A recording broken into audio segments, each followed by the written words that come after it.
کافی جگہ ہے، آپ لوگ آگے آگے تشریف لائیں، مجلس کا ماحول بنا لیجیے۔ صلوات پڑھیں محمد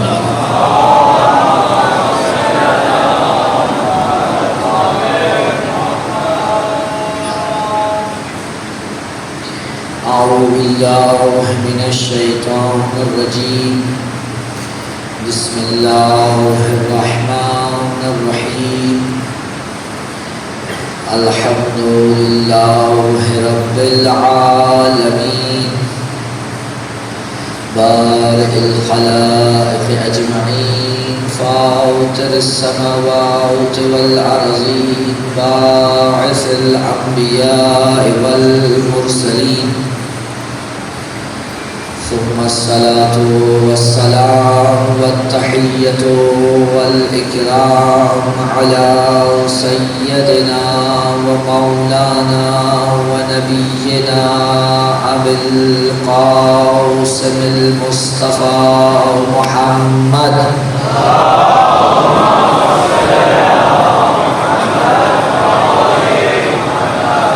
وعلى أهل البيت الطيبين الطاهرين المعصومين المظلومين المنتجبين المنتخبين، ولعنة الله على أعدائهم أجمعين من الأولين والآخرين يا رب العالمين.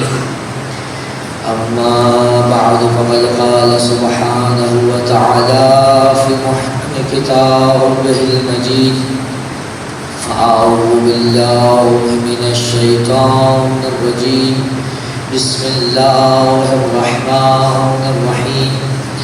وإذ ابتلى إبراهيم ربه بكلمات فأتمهن، قال إني جاعلك للناس إماما، قال ومن ذريتي، قال لا ينال عهد الظالمين.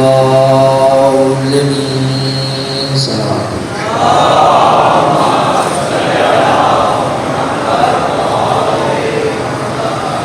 اپنے اپنے مرحومین کے بلندی درجات کے لیے، جہاں کے مومنین و مومنات آباد، ہم کی عزت مال جان آبرو کی حفاظت کے لیے، امام وقت کے ظہور میں تعجیل کے لیے، اور جو مومنین بے گناہ اسیر ہیں بالخصوص یافز بھائی کے لیے ایک مرتبہ ان کی رہائی کے لیے ایک مرتبہ بآواز بلند صلوات عنایت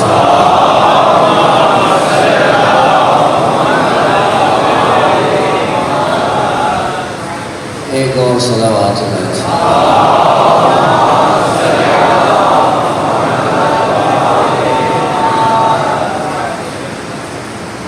اس سے پہلے کہ گفتگو کا آغاز کروں، ایک اہم مسئلے کی جانب توجہ مبذول کرانا ضروری سمجھتا ہوں۔ ایک صلوات عنایت فرمائیں۔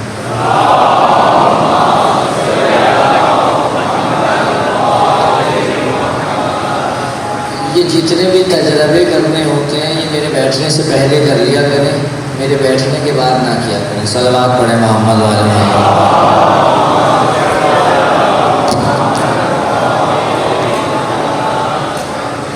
ایک اور صلوات عنایت فرمائیں۔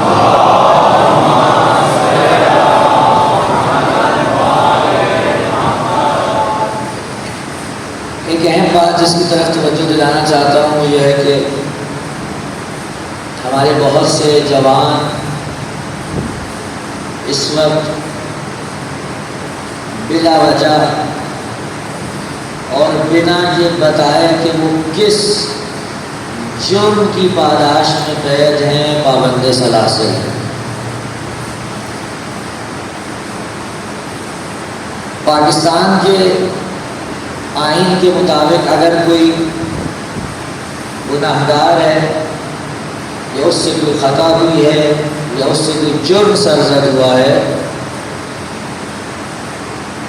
تو حق یہ بنتا ہے کہ اس کو عدالت میں پیش کیا جائے اور بتایا جائے کہ اس سے یہ گناہ سرزد ہوا ہے، اور اس کے بعد کیس کی پیروی کی جائے، اور جو عدالت کا فیصلہ ہو پھر اس کے اوپر دونوں طرفین کی طرف سے بات جو ہے وہ مانی جائے. یہ ایک عام سلسلہ ہے اور ہم کسی بھی صورت اپنے جوانوں کے لیے ماورائے عدالت قید و بند کی صعوبتوں کے حوالے سے تیار نہیں ہیں. کیا غضب ہے اگر کسی شخص پر کوئی جرم ثابت ہو جائے، یعنی عدالت میں گیا ہو اور اس کا وہاں جرم ثابت ہو جائے اور عدالت اسے سزا سنا دے. اگر عمر قید کا مجرم ہے، اس کو سزا ملی ہوئی ہے یا سزائے موت ملی ہوئی ہے، تب بھی اگر گھر میں خدا نخواستہ ماں باپ کا کسی کا انتقال ہو جائے تو اسے اجازت ہوتی ہے کہ وہ جا کر جنازے میں شرکت کرے. یہ کیا غضب ہے کہ ہمارے جو جوان 3 4 5 سال سے غائب ہیں، ان کے والدین دنیا سے رخصت ہو گئے، ماں بیچاری ہسپتال میں اپنی آخری سانسیں لے رہی ہے، لیکن کوئی سنوائی نہیں ہے کہ ان کو عدالت میں پیش کر دیا جائے. ہم نے یہ مطالبہ نہیں کیا کہ آپ انہیں گھر چھوڑ کے جائیں. ہمارا یہ مطالبہ ہے کہ اگر آپ نے انہیں اٹھا رکھا ہے اور آپ کو لگتا ہے کہ انہوں نے کوئی قصور کیا ہے تو انہیں عدالت میں پیش کریں، تاکہ پتہ تو چلے وہ ہیں کدھر، زندہ بھی ہیں یا نہیں ہیں، یا آپ کی کسی بھیٹ چڑھ گئے. ہمارے تو سامنے ایک ہی بات ہے. ابھی وہ ایک چل رہا ہے سوشل میڈیا پہ یہاں سے وہاں تک کا سلسلہ. مجھے اس سے مطلب نہیں ہے کہ اس بندے نے مشین کو توڑ کر صحیح کیا یا غلط کیا، لیکن اس کے ساتھ کیا کیا. چوری کا جو مجرم ہو، کیا اسے لاتے گھوسے مار کر چاقو مار کر قتل کرنا چاہیے؟ اس کی سزا تھی. جب ایک عام آدمی کو جس کے اوپر یہ الزام لگا ہوا ہے کہ اس نے چوری کی اور آپ کو پتا ہے کہ لوگ بتا رہے ہیں کہ یہ دماغی طور پر صحیح نہیں، اس کا دماغی توازن درست نہیں ہے، تھا یا نہیں مجھے اس سے بحث نہیں ہے، آپ اس کے ساتھ یہ حال کرتے ہیں تو جن لوگوں کو آپ نے ماورائے عدالت اٹھا کے رکھا ہوا ان کے ساتھ کیا کرتے ہوں گے؟ میں اس ملک میں موجود وزیر اعظم صاحب کو اور صدر صاحب کو یہ ملت تشیع کی طرف سے پیغام دینا چاہتا ہوں کہ ہماری قوم اس عمل پر راضی نہیں ہے. آپ اس ملک میں بڑے عہدے پر فائز ہیں، یہ آپ کا فرض بنتا ہے کہ جہاں کہیں ایسا ہو رہا ہے اس کے اوپر اپنی زبان پہ لگے ہوئے تالوں کو کھولیے اور بولیے کہ یہ غلط ہو رہا ہے. ہم کتنا احتجاج کریں، یعنی آپ کو اسی وقت یاد آئے گا ظلم ہو رہا ہے جب ہم احتجاج کریں گے، اس سے پہلے آپ کو خبر نہیں ہوتی کہ یہ ظلم ہو رہا ہے. اور اتنے احتجاج کے بعد 6 ماہ پہلے کراچی میں جو سلسلہ شروع ہوا اور آ کر ہمیں جھوٹی تسلیاں دی گئی کہ آپ ابھی اٹھ جائیے، آپ کا کام ہو جائے گا، لیکن نتیجہ کیا ہوا؟ وہ جو سالہ سال سے پھنسے ہوئے تھے ان میں سے چند لوگ آئے اور باقی اب بھی اسیر ہیں. اسی امام بارگاہ اور مسجد کے ایک بے لوث خادم ہمارے یافز ہاشمی بھائی اگر کوئی آپ کی نظر میں قصور ہے تو انہیں پیش کریں عدالت میں، لیکن نہیں جناب، ماورائے عدالت سزا کا سلسلہ جاری و ساری ہے. کبھی آپ نے سوچا ہے جس گھر سے باپ چلا جائے اور یہ کوئی خبر نہ ہو کہ یہ ہے کہاں، کس عالم میں ہے، اس گھر میں بچوں پر، ماں باپ پر، بیوی پہ کیا گزرتی ہوگی؟ میں روز یافز بھائی کے بچے کو دیکھتا ہوں، میں نے ابھی تک یہ کسی سے نہیں کہا، مجلس میں آتا ہوں میں روز دیکھتا ہوں اسے. آپ یقین کیجیے مجھے اس بچے کا چہرہ دیکھ کر اپنے آپ سے شرم محسوس ہوتی ہے.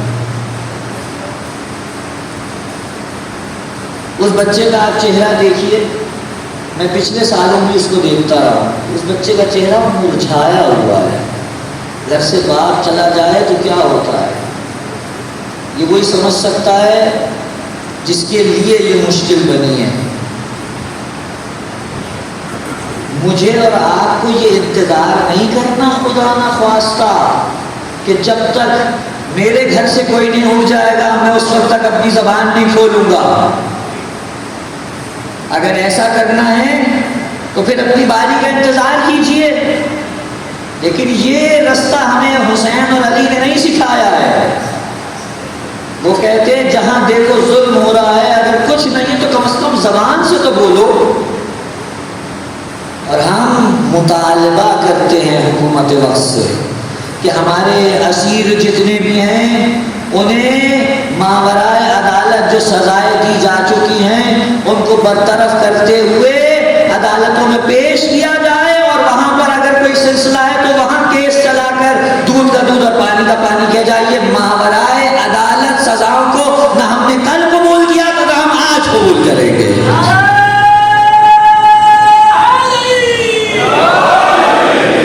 صلوات پڑھے محمد والے۔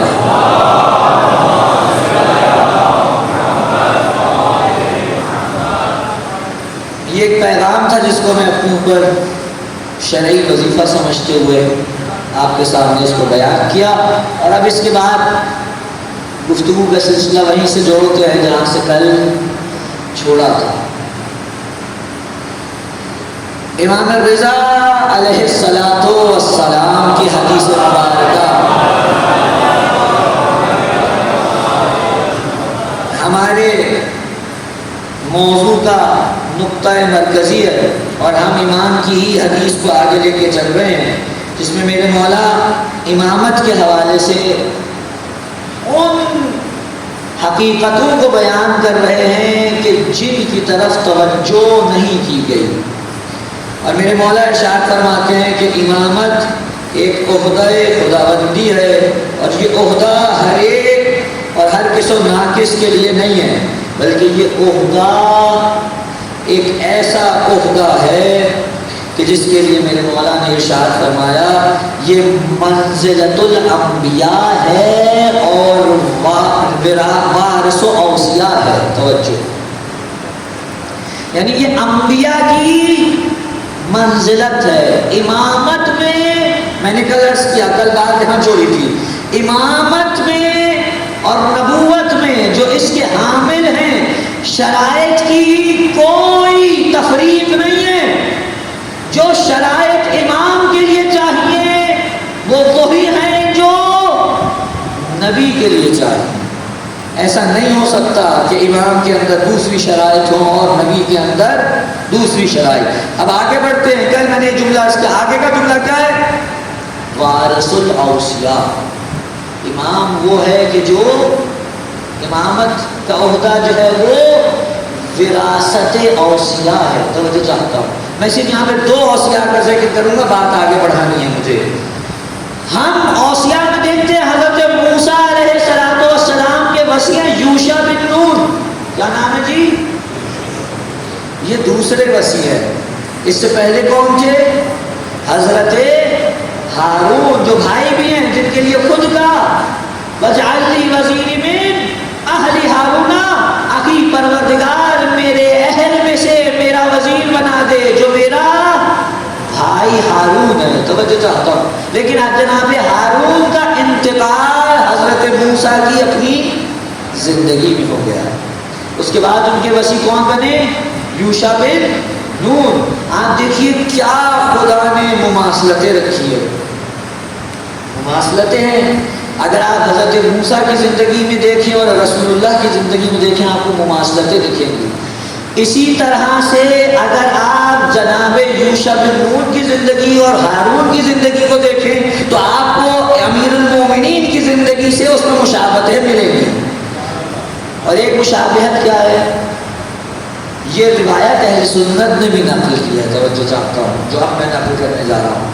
کہتے ہیں جی کہ اس زمانے میں جس شخصیت کے لیے ڈوبا ہوا سورج پلٹا تھا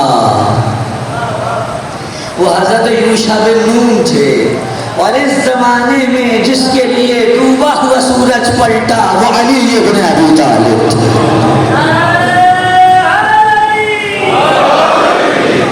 یوشع بن نون کے لیے سورج پلٹا ہوا کیا؟ توجہ چاہتا ہوں، اب میں صرف واقعہ نقل کروں گا، تمثیل خود پہنچ جائیے گا۔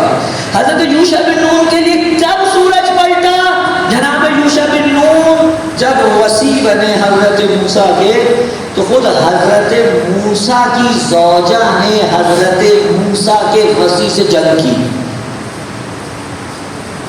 توجہ ہے، حضرت موسیٰ کی زوجہ نے حضرت موسیٰ کے وصی یوشع بن نون کے ساتھ جنگ کی، اور جب جنگ اپنے زوروں پہ پہنچی ہوئی تھی اور سورج ڈوبنے والا تھا، اور لوگوں نے آگے کا قبلہ کچھ وقت اور اگر مل جائے تو ہم اس جنگ کو فتح کر لیں گے، جناب یوشع بن نون نے آسمان کی طرف دیکھا اور کہا پروردگار میں تیری اطاعت میں ہوں، اور یہ کہہ کر ایک مرتبہ سورج کی طرف جو اشارہ کیا تو سورج جہاں تھا وہیں رک گیا، اور جنگ چلی، اور جب تک جنگ چلتی رہی سورج اپنے مقام پہ ٹکار رہا۔ یہ کون ہے؟ یہ یوشع بن نون ہیں جو موسیٰ کے وصی تھے۔ امام کیا فرما رہے ہیں؟ امام فرما رہے ہیں امامت وراثت اوصیاء ہے، یعنی جو پچھلی اوصیاء میں، پچھلی نبوتوں میں چیزیں جمع ہوئی تھی، وہ سب کی سب ائمہ کو بطور وراثت ملتی ہیں۔ وہاں یوشع بن نون کا سورج سے متعلق معاملہ تھا، یہاں علی ابن ابی طالب کا سورج سے متعلق معاملہ ہے۔ جناب رسول اللہ نے علی کو بھیجا، یا علی چاہیے یہ کام کرائیے۔ علی واپس لوٹے تو دیکھا رسول اللہ تشریف فرما ہے، کہ یا علی، یہ شیخ صدوق کی نقل کردہ روایت اور شیخ مفید کی نقل کردہ روایت، کہ یا علی میرے پاس آ کے بیٹھیے۔ علی پاس آ کے بیٹھے۔ ایک مرتبہ جناب امیر المومنین نے اپنے زانوں کو پھیلایا، رسول اللہ نے اپنا سر علی کے زانوں پہ رکھا، اور ایک مرتبہ آنکھوں کو بند کر لیا۔ وہی کا نزول شروع ہوا جو طول پکڑ گیا، نماز کا وقت جا رہا ہے۔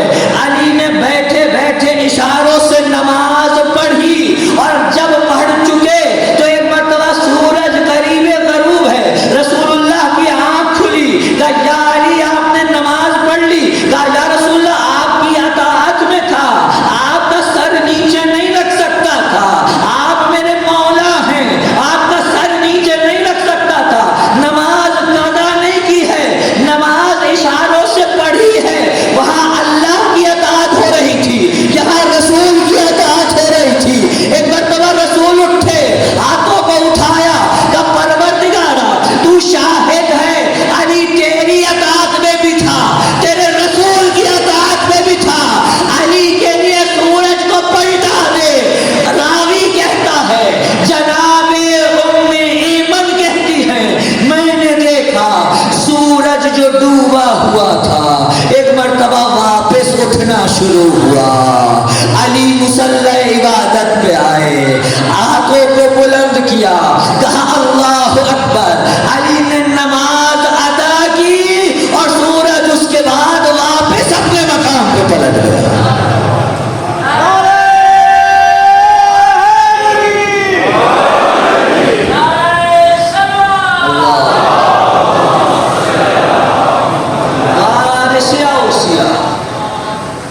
جو ہے حضرات کی، اب یہاں جوان بیٹھے ہوئے ہیں، مجھے معلوم ہے کوئی اٹھ کے یہ کہہ سکتا ہے جناب کہ سورج کیسے پلٹ سکتا ہے، وہ سورج پلٹے تو پوری کائنات کا نظام درم برہم ہو جائے گا۔ تو جو ہے نظام درم برہم ہو جائے گا۔ سائنسی اعتراضات، اچھا سب سے پہلے تو یہی ہوگا آپ کس زمانے کی بات کرتے ہیں قبلہ؟ ہمیں تو اب پتہ چل گیا ہے سائنس کے ذریعے سے کہ جناب سورج نہ نکلتا ہے نہ ڈوبتا ہے، یہ تو زمین گھومتی ہے۔ توجہ ہے حضرات کی، یہ تو زمین ہے جو گھومتی ہے، زمین کی وجہ، زمین کی حرکت کی وجہ سے سورج کا آنا جانا ہے۔ سورج اپنی جگہ پہ، وہ کہیں آتا جاتا نہیں ہے۔ توجہ دیکھیے، جو محاورہ ہے اس کو محاورے کی طرح لیجیے۔ محاورے میں یہ لازم نہیں ہوتا کہ جو کہا جا رہا ہے بالکل ویسا ہی ہو۔ آپ سے کوئی آ کے ضرب المثل کے طور پہ کہتے جناب ناچ نہ جانے آنگن ٹیڑھا، اب کہاں ناچ، کہاں آنگن، کہاں ٹیڑھا، اور یہ آپ کس لیے استعمال کر رہے ہیں، اس میں کوئی معنی ہی نہیں ہے۔ وہ جو ہے آپ کہتے ہیں جناب علی فلاں شخص کوئلوں پہ مچل رہا تھا، تو کوئلوں پہ مچل رہا تھا؟ نہیں مچل رہا تھا۔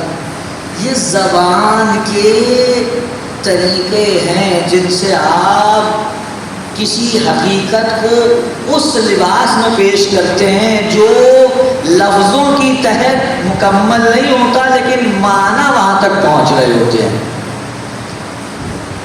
انگلش میں بھی آپ کیا کہتے ہیں؟ سن سیٹ، سن رائز۔ آج تک جن لوگوں نے یہ پتہ چلایا کہ زمین گھومتی ہے، انہوں نے بھی اپنا محاورہ نہیں بدلا ہوگا۔ محاورہ یہی ہے، اس وقت سورج نکلتا ہے، اس وقت سورج ڈوب جاتا ہے۔ یہ جو کہنا ہے کہ سورج کو پلٹایا، در حقیقت یہ بات وہی ہے کہ علی کی اس کرامت اور معجزے کے ذریعے سے زمین اپنی اس حرکت پہ واپس ہوئی جس حرکت کے ذریعے سے زمین میں سورج کا آنا جانا پایا جاتا ہے۔ یہ محاورہ ہے، لیکن یہ علی کی ایک بہت بڑی فضیلت ہے جسے اہل سنت نے بھی نقل کیا ہے۔ توجہ چاہتا ہوں، اور خدا کا فضل دیکھیے کہ اہل سنت کے ہاں جتنی یہ روایتیں نقل ہوئی ہیں ان میں سے 3 روایات، توجہ چاہتا ہوں، ان میں سے 3 روایات صحیح السند ہیں، صحیح السند ہیں یا حسن ہیں۔ اور میں نے اس اخیر میں اس حوالے سے اگر کسی کو زیادہ پڑھنا ہو تو میں نے اس حوالے سے ایک مقالہ ترجمہ کیا تھا اپنے استاد کا، جو کتاب تجلیات ولایت کے اندر موجود ہے۔ اگر کوئی دیکھنا چاہے مفصل اس کے اندر دیکھ سکتا ہے، بس میں نے حوالہ دے دیا، میں آگے بڑھ رہا ہوں۔ اوصیاء کے وارث ہیں کون؟ ائمہ۔ اور اب جو امام ارشاد فرما رہے ہیں، توجہ چاہتا ہوں، ان الامامۃ خلافۃ اللہ، امامت خلافت الہیہ ہے۔ خلیفہ کون ہوتا ہے جی؟ توجہ ہے حضرات کی؟ مجھے یقین ہے کہ اگر آپ بولیں گے بھی نہیں تب بھی سن ضرور رہے ہوں گے، ایسا ہی ہے؟ خدا کرے کہ آپ سن رہے ہوں، سن نہ ہو گئے ہوں۔ صلوات پڑھے محمد والے۔ خلافت کا مطلب کیا؟ خلیفہ کون ہوتا ہے؟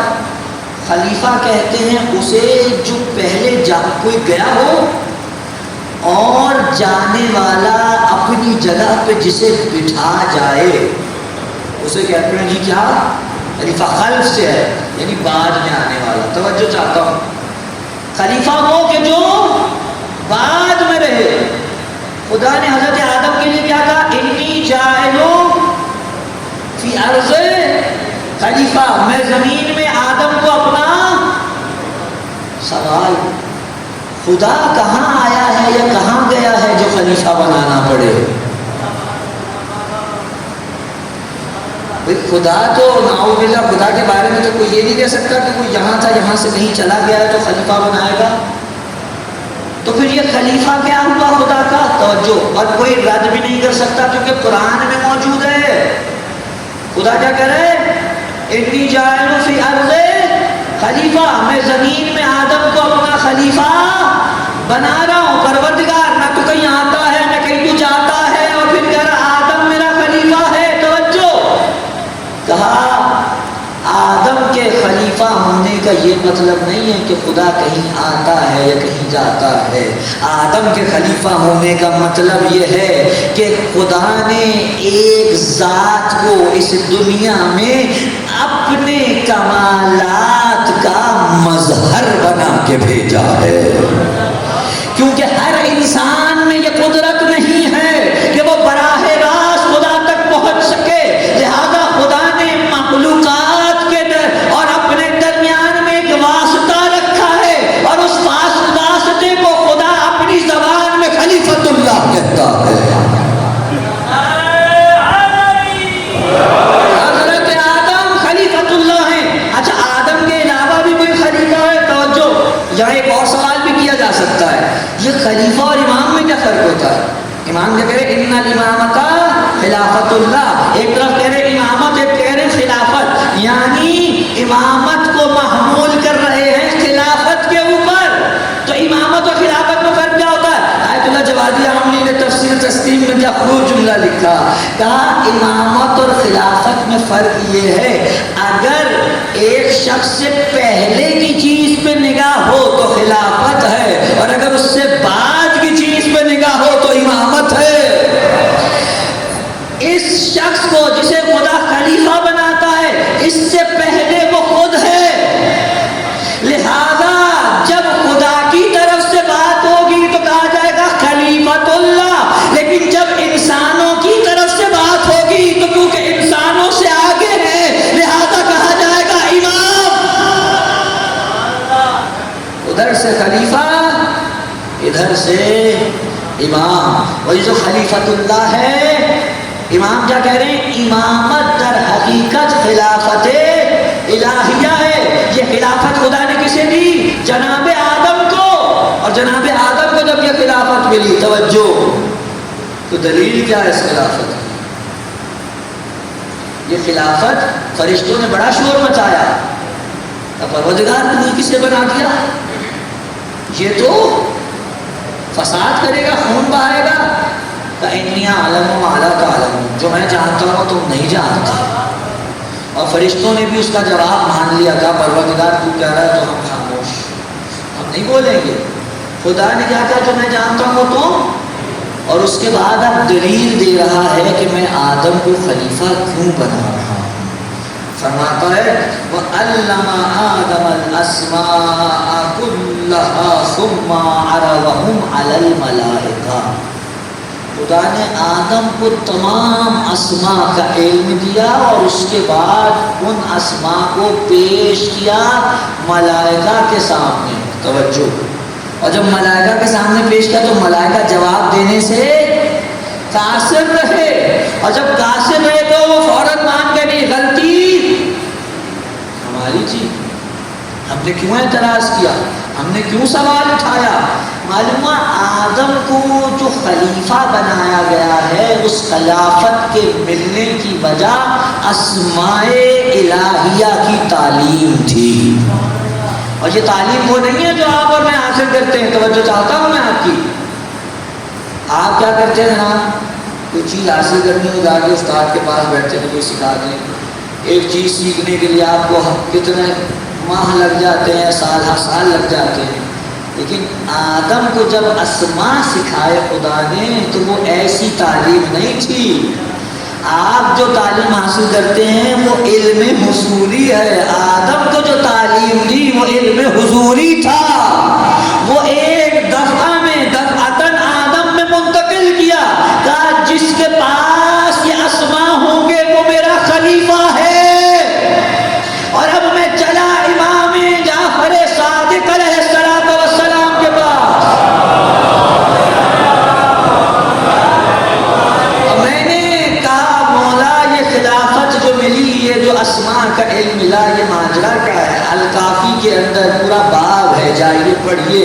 ائمہ کیا فرما رہے ہیں؟ امام صادق علیہ السلام فرما رہے ہیں خدا کے کل 73 اسماء اعظم ہیں، جن میں سے سب سے زیادہ کا علم جو 20 یا 25 تھے وہ اس نے حضرت آدم کو دیا، اس کے بعد نوح میں اور کم ہو گئے، ابراہیم میں اور کم ہو گئے، یہ سلسلہ کم ہوتے ہوتے جناب عیسیٰ تک پہنچا اور عیسیٰ کو خدا نے 2 اسماء اعظم کا علم دیا تھا۔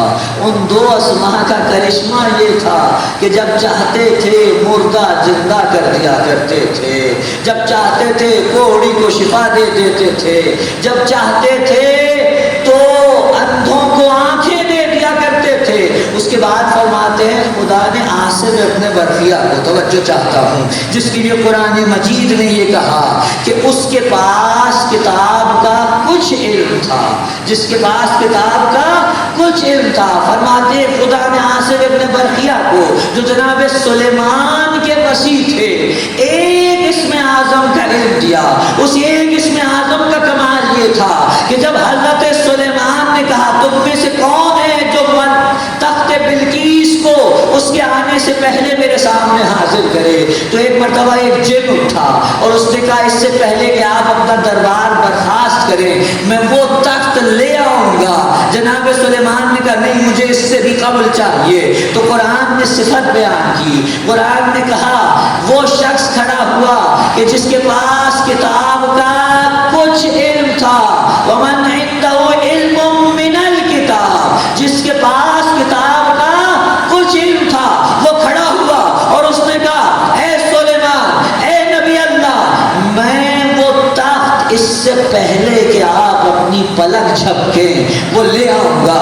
اور یہ ابھی کہہ رہے تھے کہ وہ تخت ان کی نگاہوں کے سامنے تھا، اور جب نگاہوں کے سامنے پہنچ گیا تو لوگوں نے دیکھا تو جناب سلیمان نے دیکھ کے کیا کہا ھذا من فضل ربی، یہ میرے پروردگار کا فضل ہے کہ اس نے میرے وسیع کو یہ قوت دی ہے۔ یہ کون ہے؟ یہ وسیع حضرت سلیمان ہے، جس کے لیے امام صادق فرماتے ہیں اس کے پاس کتاب یعنی کیا علم تھا؟ کتاب کا جو علم تھا وہ ایک اسم اعظم تھا۔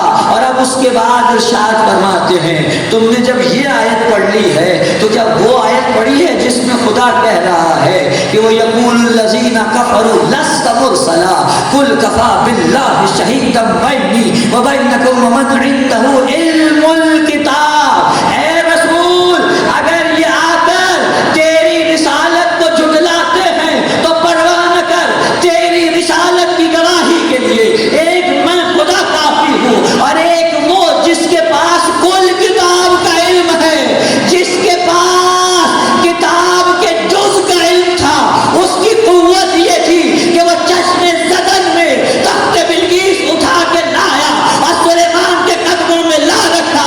تو جس کے پاس کل کتاب کا علم ہوگا اس علی کے علم کا کیا ٹھکانہ ہوگا؟ اسی لیے امام صادق نے آگے بڑھ کے کہا اے میرے صحابی سن، خدا کے 73 اسماء میں سے ایک اس عاصم ابن برقیہ کے پاس تھا، اور خدا نے ان 73 میں سے 72 کا علم ہم 14 کو عطا کیا۔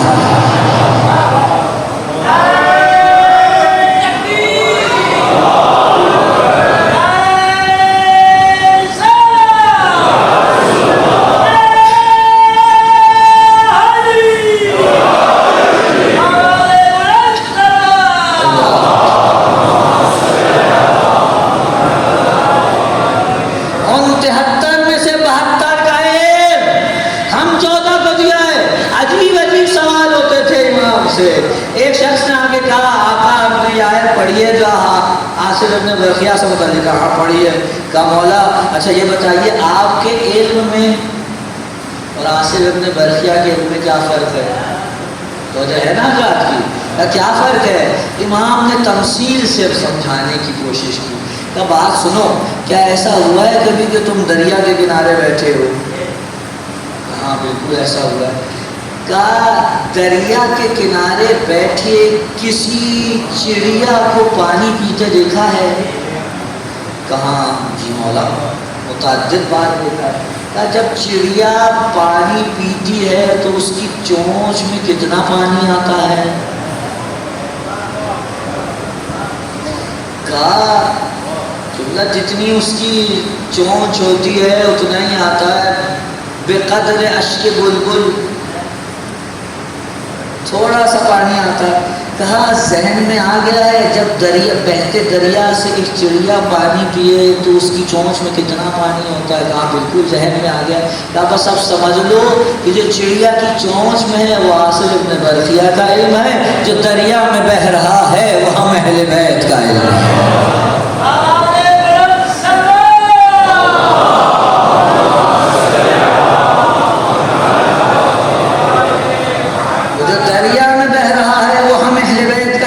خدا خلافت دیتا ہے تو بنا کیا ہوتی ہے؟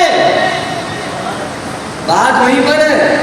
خدا جب خلافت دیتا ہے تو بنا کس پہ ہوتی ہے؟ اسماء کے علم پر۔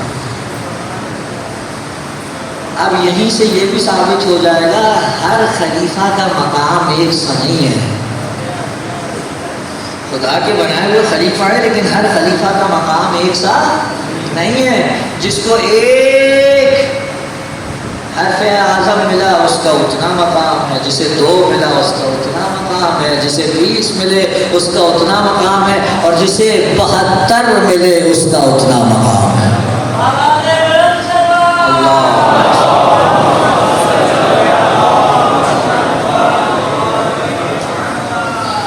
اب اس آیت کے اوپر میں ایک آپ سے اور آپ کی توجہ بتا لوں۔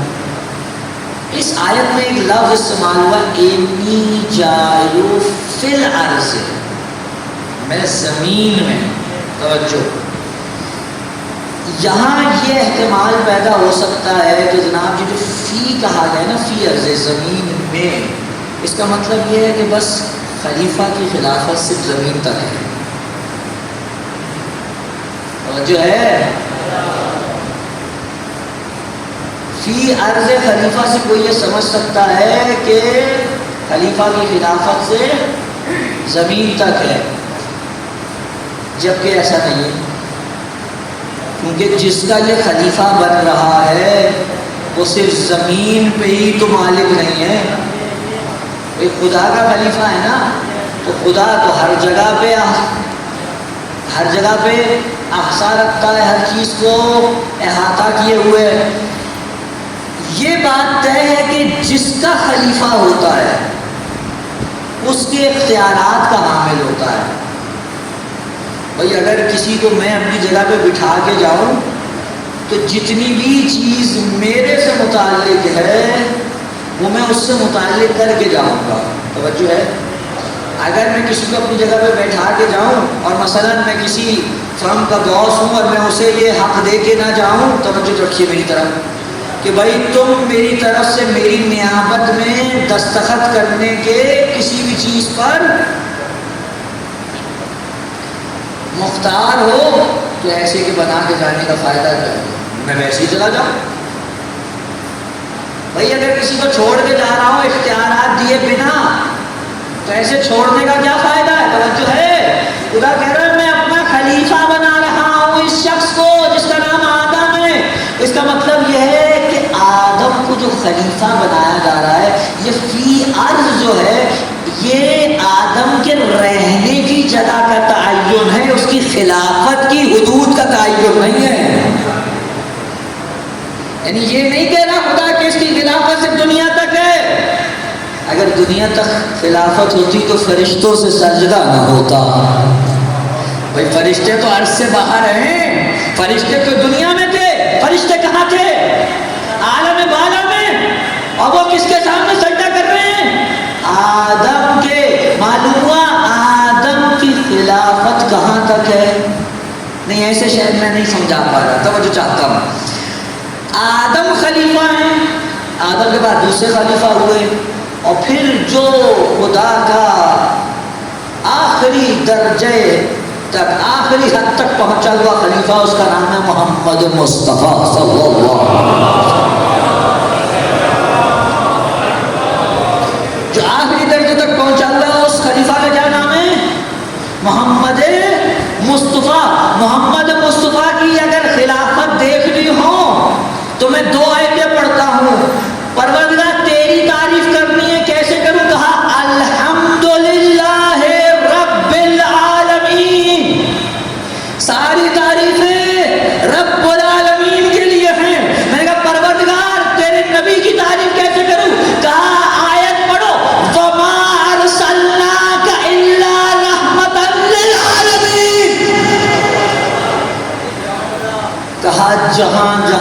تک میری ربوبیت ہے، وہاں تک اس محمد کی رحمت ہے، وہاں تک اس محمد کی خلافت ہے، یہ میرا نمائندہ ہے۔ اور جب آپ کہتے ہیں خلیفۃ اللہ، اس کے کیا معنی ہوتے ہیں؟ بس دو دمے کی اور زحمت۔ جب آپ کہتے ہیں کہ جو خلیفۃ اللہ، اس کا مطلب یہ ہے یہ مابین انسان اور خالق واسطہ فیض ہے۔ خدا کی طرف سے جو بھی فیض آ رہا ہے وہ اس کے ذریعے سے آ رہا ہے، اس کے وسیلے سے آ رہا ہے۔ میں ایک مثال دوں جو آپ کے سامنے کی مثال ہے، تاکہ تقریب ذہن کے لیے بات جو ہے وہ واضح ہو جائے۔ صلوات بھیجے محمد والے محمد۔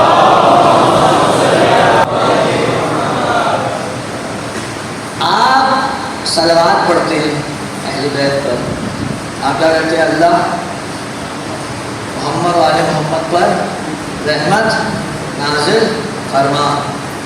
آپ ان پر کیوں بھجواتے ہیں؟ اور دوسری طرف حدیث میں جس شخص نے مجھ پر ایک مرتبہ درود بھیجا، خدا اس کے اوپر کم از کم 10 دفعہ اور زیادہ سے زیادہ مختلف اعداد ہے رحمت نازل فرمائے گا۔ یہ حدیث ہے۔ آپ صلوات بھیجتے محمد والے محمد پر، کیوں؟ اور خدا نے اسے واجب بھی کیا ہے کم از کم ایک جگہ نماز کے اندر، تو یہ تو تم نے بھیجنی ہی ہے ہر حال میں، پورے دن میں بھیجو نہ بھیجو یہ ضرور بھیجنی۔ کیوں؟ توجہ چاہتا ہوں، خدا یہ چاہتا ہے کہ آپ ان پر رحمت کی دعا کر کر خود خدا کی رحمت میں شامل ہو جائے۔ میں مثال دیتا ہوں، آپ لوگ، یہ مائک میرے سامنے چل رہا ہے، توجہ ہے حضرات کی، یہ کس چیز سے چلتا ہے جی؟ بجلی سے چل رہا ہے۔ یہ پنکھا کس سے چلتا ہے جی؟ بجلی سے چل رہا ہے۔ یہ لائٹ کس سے چل رہی ہے جی؟ بجلی سے چل رہی ہے۔ یہ بجلی کہاں بنتی ہے؟ پاکستان میں تو بڑا مسئلہ ہے بجلی کا، میں نے بلا وجہ مثال دی تھی اس کی، اب تو کافی حد تک بچا ہوا ہے، لیکن بہرحال مسئلہ تو ہے۔ یہ بنتی کہاں ہے؟ آپ نے کہا میں کسی بچے سے بھی پوچھوں، کسی سے پوچھوں، سب بتائیں گے جی ہم جہاں ہائیڈرو الیکٹریسٹی ہے وہ کہیں گے جی ہمارے یہاں ڈیموں کا بڑا مسئلہ ہے، ایک تو پہلے ہی ہے، لیکن بہرحال جہاں بنے ہوئے ہیں وہ کہتے ہیں کہ بڑی بڑی دھار جو ہے پانی کی وہ ایک بڑے سے چرخے پہ جس کو ٹربائن کہتے ہیں اس کو گرائی جاتی ہے، وہ چرخہ گھومتا ہے گھومتا ہے گھومتا ہے، بڑی تیزی میں گھومتا ہے، اس کی دوسری طرف مغناطیس لگے ہوتے ہیں، مغناطیس جب تیزی سے گھومتا ہے تو کرنٹ جنریٹ ہوتا ہے۔ ایسے ہی ہے جی، ہوئی ہے، جب کرنٹ جنریٹ ہوتا ہے تو وہاں جتنا بھی کرنٹ جنریٹ ہوتا ہے اس کو ایک جگہ پہ محفوظ کیا جاتا ہے، پھر وہاں سے نکال کر اسے تاروں کے ذریعے جس طریقے سے بھی دوسرے مقامات پہ پہنچایا جاتا ہے، ہر شہر میں ایک ہب بنا دیا جاتا ہے جس کو آپ بجلی گھر کہتے ہیں، وہاں سے نکال کے پھر ایک اور قریبی جگہ پہ پہنچایا جاتا ہے جو قصبوں کے لیے بنائی جاتی ہے، وہاں سے نکال کے پھر جناب علی آپ کو ایک بڑے سے ڈبے کے اندر بجلی دے دی جاتی ہے جس کو آپ ٹرانسفارمر کہتے ہیں، ٹرانسفارمر سے پھر تاریں نکلتی ہیں، آپ کے گھر کے باہر ایک ڈبہ لگا دیا جاتا ہے، اس میں آتی ہے، اس سے پھر تاریں نکلتی ہیں اور وہ نکال کر آپ کے گھر میں آتی ہیں۔ اس سے پہلے بھی آپ ایک فیوز لگا دیتے ہیں کہ اگر کبھی بہت زیادہ وولٹیج آ جائیں تو یہ اپنی جان دے کر ہمارے گھر کی چیزیں بچا لے۔ ایسے ہی ہے، یہ جو بجلی بن رہی ہے یہ کیا محفوظ رکھنے کے لیے بن رہی ہے؟ سوال، یہ جو بجلی بنائی جاتی ہے محفوظ رکھنے کے لیے بنائی جاتی ہے، استعمال کرنے کے لیے؟ بھائی استعمال کرنے کے لیے بنائی جاتی ہے۔ بجلی بنی اس لیے رہی ہے آپ کی یہ پنکھے چلیں، آپ کی لائٹیں چلیں، آپ کی دوسری جو برقی آلات ہیں وہ کام آئیں، آپ کے بنائی تو اس لیے گئی ہے، لیکن محفوظ ایک جگہ پہ کی جا رہی ہے۔ وہ جو چاہتا ہے محفوظ ایک جگہ پہ کی جاتی ہے۔ کوئی آدمی آئے کہ جناب جب بنی ہی اس بلب کے لیے ہے تو میں کیوں انتظار کروں، میں براہ راست اس کو لے جا کر ٹربائن سے جوڑوں گا، تو کیا ہوگا؟ جہاں سے بجلی تازہ نکل رہی ہے میں اسے مرکز سے جوڑوں گا جا کے، کیا ہوگا؟ یہ اپنی جان دے کے اعلان کرے گا مجھ میں اتنی ظرفیت نہیں ہے کہ میں اسے برداشت کر سکوں، توجہ ہے، مجھ میں اتنی ظرفیت نہیں ہے کہ میں اسے برداشت کر سکوں۔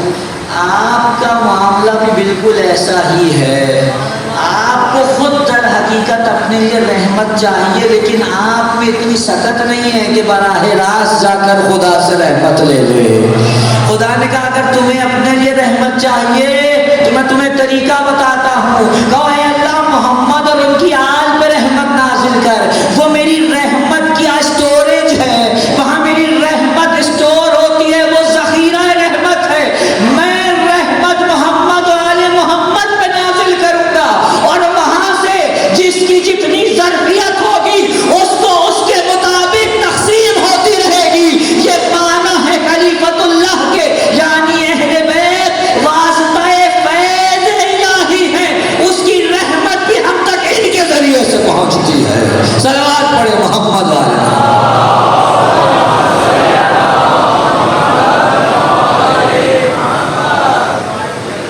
اس کی رحمت ہم براہ راست نہیں لے سکتے۔ اب آپ کہیں آپ پہ بھی رحمت آتی ہے اور محمد پہ بھی رحمت خدا نازل ہوتی ہے، تو فرق کیا ہوا؟ یہی تو فرق ہے، آپ طلبگار رحمت ہیں اور محمد خزینہ دار رحمت ہے۔ حبیب خدا ختم الانبیاء بلندر صلی اللہ یہ واسطہ فیض ہیں، خلیفۃ اللہ یعنی واسطہ فیض، خدا کا جو فیض ہے، خدا کی جو رحمت ہے، خدا کی طرف سے آنے والی ہر چیز، میں کل عرض کر چکا، ہر چیز جو خدا کی طرف سے آ رہی ہے اس فیض کی جو راہ ہے وہ محمد والے محمد یعنی خلیفہ الہی جو زمین میں ہے وہ ہے۔ صلوات بھیجے محمد والے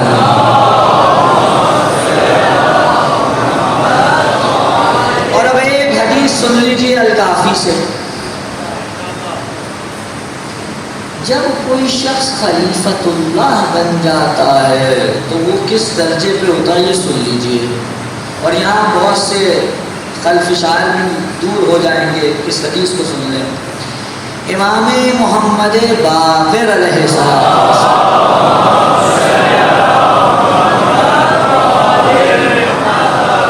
الکافی کی جلد نمبر 2 میں باب حجت کے اندر یہ حدیث غالباً موجود ہے، فرماتے ہیں کہ خدا حدیث قدسی میں ارشاد فرما رہا ہے، حدیث قدسی ہے جو امام باقر نقل کر رہے ہیں، فرماتے ہیں کہ خدا کہتا ہے کہ میرا بندہ میرے نزدیک سب سے زیادہ واجبات کی ادائیگی سے ہوتا ہے، اور پھر وہ مستحبات ادا کر کر کے مجھ سے اور نزدیک ہو جاتا ہے، اور جب وہ اس منزل پہ پہنچتا ہے تو میں اس سے محبت کرنے لگتا ہوں، پھر جب میں اس سے محبت کرنے لگتا ہوں، اب جملے عجیب ہیں، جملے عجیب ہیں، جب میں اس سے محبت کرنے لگتا ہوں تو میں اس کا ہاتھ بن جاتا ہوں، میں اس کا کان بن جاتا ہوں، میں اس کی زبان بن جاتا ہوں، میں اس کا وہ ہاتھ بن جاتا ہوں جس سے وہ اٹھاتا ہے، میں اس کا وہ کان بن جاتا ہوں جس سے وہ سنتا ہے، میں اس کی وہ زبان بن جاتا ہوں جس سے وہ بولتا ہے، میں اس کی وہ آنکھ بن جاتا ہوں جس سے وہ دیکھتا ہے۔ توجہ چاہتا ہوں، اگر کوئی اس درجے تک پہنچ جائے تو اب جب وہ اس درجے پہ پہنچے کہ خدا اس سے محبت کرنے لگے تو اس کا درجہ یہ ہوتا ہے وہ عین اللہ ہو جاتا ہے، وہ وجہ اللہ ہو جاتا ہے، وہ ید اللہ ہو جاتا ہے، وہ لسان اللہ ہو جاتا ہے۔ آپ جاتے ہیں امیر المومنین کی زری پہ سلام کرتے ہیں تو وہاں کیا سلام ہوتے ہیں؟ السلام علیکہ یا عین اللہ الناظرہ، اے اللہ کی دیکھنے والی آنکھ، آپ پہ پہ میرا سلام ہو۔ اب اس کا کیا معنی ہے؟ لوگوں نے اپنے اپنے مطلب لے لیے، کوئی اللہ کے جز بنا رہا ہے، نعوذ باللہ، کوئی کہہ رہا ہے علی کو ولی، علی کو لسان اللہ، عین اللہ، وجہ اللہ، ید اللہ کہنا کا مطلب یہ ہے کہ نعوذ باللہ اللہ کا کوئی ہاتھ ہے جو علی ہے، اللہ کا کوئی کان ہے جو علی ہے۔ ارے یہ معنی نہیں ہے، اللہ اعضاء سے بری ہے، اللہ کے اعضاء نہیں ہیں، جو اعضاء میں آ جائے وہ اللہ نہیں ہوتا۔ ساری بحث میں ڈاکٹر صاحب بیان کر چکا ہوں، چلیے ایک اور حدیث کے ضلع میں سن لیجئے۔ اعضاء میں جو آ جائے وہ حس میں آ جائے گا، جو حس میں آ جائے وہ خدا نہیں ہوتا۔ ایک زندیق آیا میرے مولا امام رضا علیہ السلام کے پاس اور آ کے کہنے لگا میں آپ کو خدا کو کیسے مانوں، وہ تو محسوس ہی نہیں ہوتا، اسے حس ہی نہیں کرتا۔ تو کہا تو خدا کا انکار اس لیے کرتا ہے کہ وہ حس میں نہیں آتا؟ کہا ہاں۔ اب سنیے میرے مولا کا جملہ، میرے امام رضا نے کہا جب تجھ جیسے کو لگا کہ وہ حس میں نہیں آتا تو تو نے انکار کر دیا، اور جب مجھے یقین ہوا کہ وہ حس میں نہیں آتا تو میں نے اقرار کر لیا کہ حس میں جو آ جائے وہ خدا نہیں ہو سکتا، جو حس میں آ جائے وہ خدا نہیں ہو سکتا۔ اور اب اس کے بعد توجہ چاہتا ہوں، یہ اہل بیت کی توحید نہیں ہے کہ آپ کہیں نعوذ باللہ علی اللہ کا ہاتھ ہے جسمانی طور پہ، علی اللہ کی آنکھ ہے جسمانی طور پہ، تو پھر اس کے معنی کیا ہے؟ توجہ چاہتا ہوں، اس کے معنی یہ ہیں اللہ نے اہل بیت کو اپنی مشیت کا مرکز بنایا ہے، ان کے قلوب اس کی مشیت کا مرکز ہے، یہ کچھ چاہتے ہی نہیں مگر وہ چاہتے ہیں جو خدا چاہتا ہے، لہذا جب ان کا ہاتھ چلتا ہے تو اس کی مرضی پہ چلتا ہے، جب ان کا کان سنتا ہے تو اس کی مرضی پہ سنتا ہے، جب ان کی زبان چلتی ہے تو اس کی مرضی پہ چلتی ہے، ان کا چہرہ دیکھو تو خدا یاد آتا ہے، ان کی بات سنو تو خدا یاد آتا ہے۔ یہ معنی ہے عین اللہ، وجہ اللہ، لسان اللہ کے۔ اب توجہ چاہتا ہوں، کیونکہ ان کے پاس جو کچھ ہے وہ اس کا عطا کیا ہوا ہے اور یہ اپنا ہر کام اس کی مرضی سے کرتے ہیں، لہذا ہمارے لیے بہت آسان ہو گیا۔ ہم نے دیکھا علی کسی کو کچھ دے رہے ہیں اور کسی کی گردن اڑا رہے ہیں، ہم فوراً سمجھ گئے اگر علی کسی کو کچھ دے رہے ہیں تو یہ در حقیقت خدا دے رہا ہے، اور اگر کسی کی گردن اڑا رہے ہیں تو در حقیقت یہ علی نہیں خدا اڑا رہا ہے۔ اللہ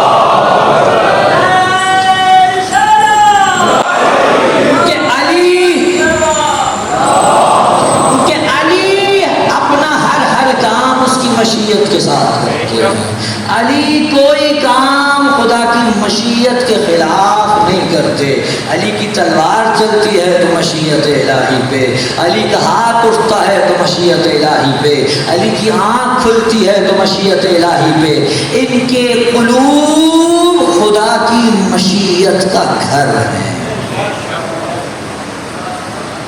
لہذا یہ کہا ہی نہیں جا سکتا کہ علی نے کبھی کچھ اپنی مرضی سے کیا ہے، نہیں کہا جا سکتا۔ جو عالم ناسوت میں بیٹھ کر عالم ملکوت میں مشیت الہی کا مطالعہ کر کے عمل کرے اس کو خلیفۃ اللہ کہتے ہیں، اسے خلیفہ الہی کہتے ہیں، اور یہ خلیفہ الہی۔ اسی لیے آپ دیکھیے ہمارے ائمہ کی جتنی بھی زیارات ہیں ان میں جب آپ جا کے پڑھتے ہیں السلام علیکہ ابا عبداللہ، دوسری زیارات، آپ کو ایک لقب جو ہر امام کے ہاں مشترک ملے گا وہ خلیفۃ اللہ کا لقب ہے۔ اور امام رضا کیا فرماتے ہیں؟ امامت یعنی خلافت اللہ، خلافت الہیہ، خدا کا نمائندہ ہے امام، لیکن خدا کے نمائندے کے ساتھ خدا کے بندوں نے جو سلوک کیا اس کی صورت کربلا کی صورت میں نمایاں ہوئی۔ آج 8 محرم ہے اور ہم تذکرہ کرنے بیٹھے ہیں باب الحوائج کا۔ ہم باب الحوائج کے تذکرے کے لیے بیٹھے، اپنی اپنی حاجات دلوں میں رکھیے گا اور عباس کا ذکر کیجیے گا۔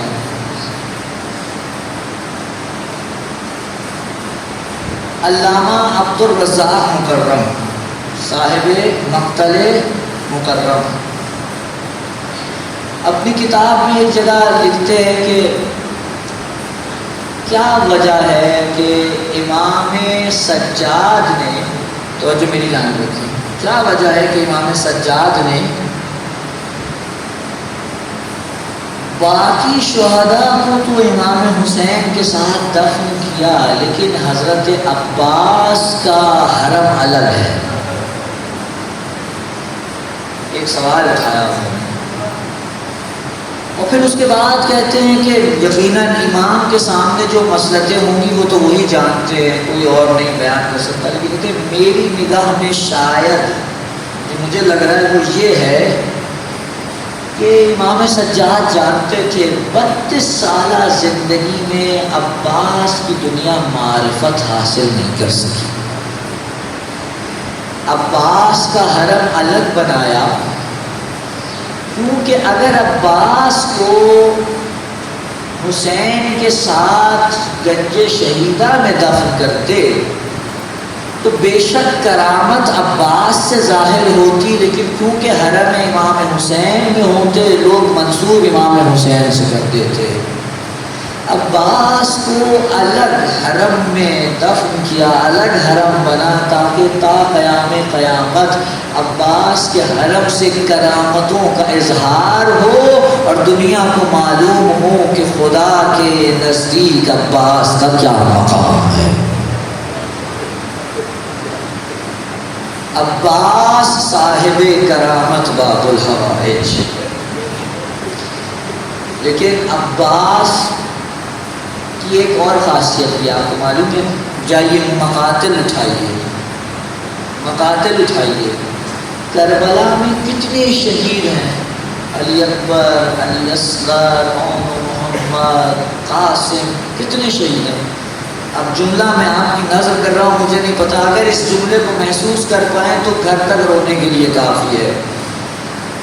مقاتل لکھتے ہیں سب شہید ہوئے، حسین نے گریہ کیا لیکن عباس کی شہادت پہ حسین چیخیں مار مار کے روئے ہیں۔ جتنا گریہ حسین نے عباس کی شہادت پہ کیا ہے کسی کی شہادت پہ نہیں کیا۔ جب میرے مولا نے اجازت دی نا جاؤ عباس جا کے پانی لے کے آؤ، میں نے چھوڑ دیے سارے مسائل، بس آپ صبح سے سن رہے ہیں عباس کی شہادت، 2 جملے سن لیجیے۔ اور جب مولا نے کہا نا جاؤ عباس جا کے پانی لے کے آؤ، ایسا لگا جیسے عباس کو جینے کا کوئی مقصد مل گیا ہو۔ عباس گھوڑے پہ بیٹھے پہنچے، پانی اٹھایا، واپس آ رہے ہیں، سب مصائب آپ کے سنے ہوئے ہیں۔ عباس کی اپنی طرف سے پوری کوشش ہے کسی طرح سے مشکیزہ بچ جائے، لیکن جب مشکیزے پہ تیر لگا اس سے پہلے تک عباس نے کہتے جا رہے تھے اے گھوڑے مجھے مقتل سے خیمہ گاہ کی طرف لے چل، لیکن یہاں تیر مشکیزے میں لگا اور وہاں عباس نے گھوڑے سے کہا اے گھوڑے اب واپس پلٹ جا۔ عباس کے پاس کچھ بچا ہی نہیں جو خیموں میں لے کر جائے، اے گھوڑے واپس پلٹ جا۔ عباس نے اپنے گھوڑے کا رخ موڑ لیا۔ روایت کہتی ہے کہ حضرت عباس کے دونوں بازو اس وقت کٹ چکے تھے۔ کہتے ہیں کہ جب حضرت امام سجاد قافلہ لے کے واپس پہنچے ہیں نا مدینے، تو بشیر سے کہا جاؤ بشیر اعلان کر دو کہ وہ قافلہ جو یہاں سے نکلا تھا وہ لوٹ آیا۔ بشیر اعلان کرتے کرتے ایک مرتبہ بنی ہاشم کے محلے میں پہنچے اور وہاں پہنچ کر ایک آواز دی اے لوگو حسین کا جو قافلہ گیا تھا وہ لٹ کے واپس آ گیا، حسین مار دیے گئے۔ ابھی یہ بات کر رہے تھے ایک دروازہ کھلا، ایک کالی برقع پوش بی بی برآمد ہوئی اور اس نے بشیر کے گھوڑے کی لگام میں ہاتھ ڈالا اور کہا یہ تو کیا کہتا ہے حسین مارے گئے؟ کہا بالکل حسین کو شہید کر دیا گیا۔ کہا اچھا اگر حسین کو مار دیا گیا تو یہ بتا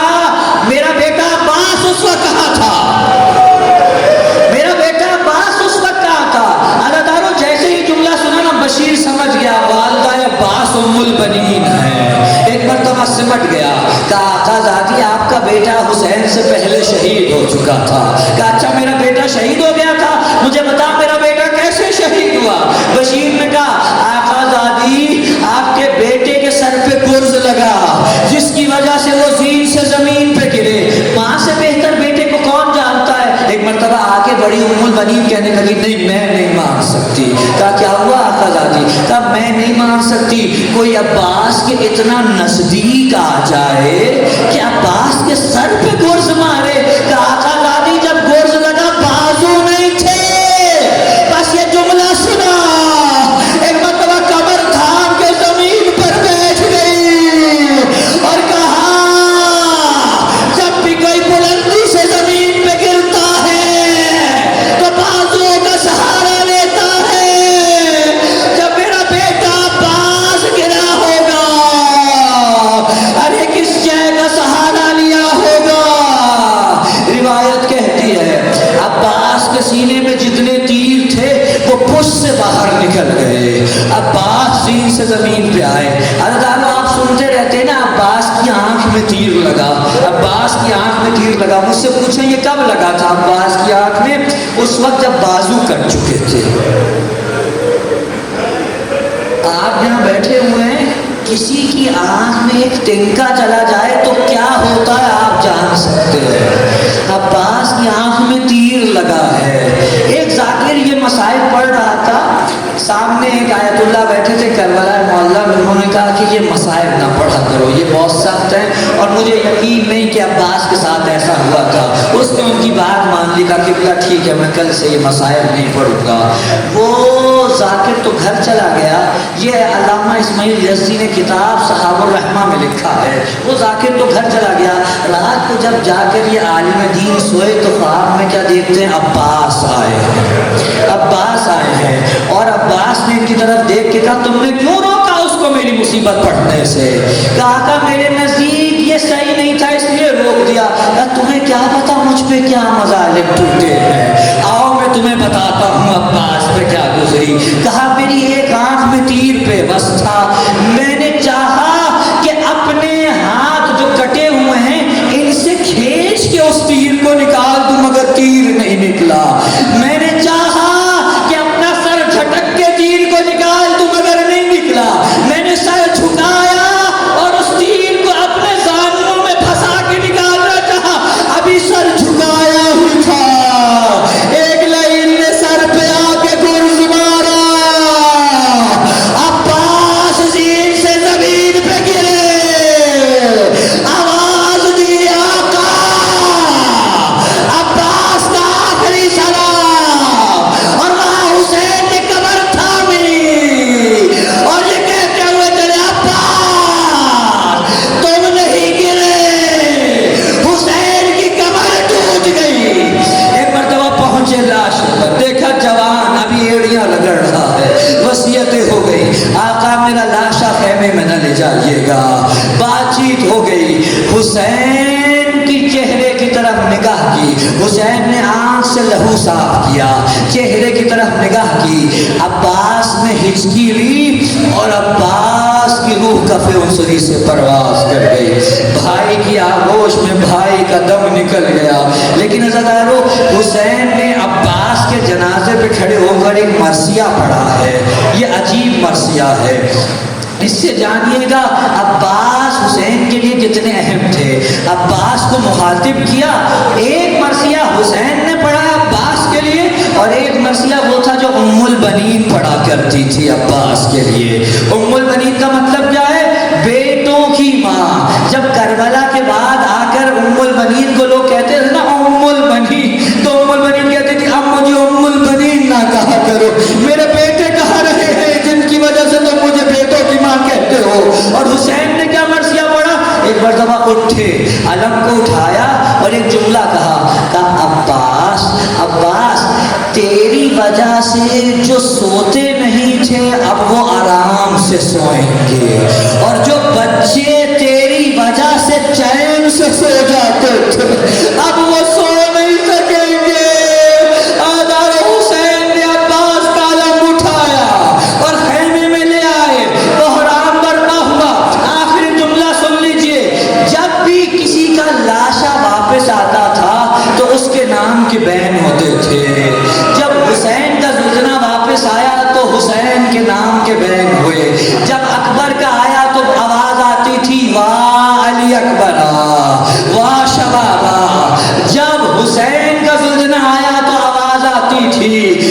محمدا وا علیہ وا فاطمہ وا حسنا وا حسینا وا غربتا. عزیزانو یہ مختلف جنازوں پر مختلف قبروں پہ الگ الگ بیان ہوتے تھے، لیکن شام غریباں جب بیویوں کے خیموں میں لشکر آدھا داخل ہوا اور بیویوں کے سر سے چادریں چھنی ہوئی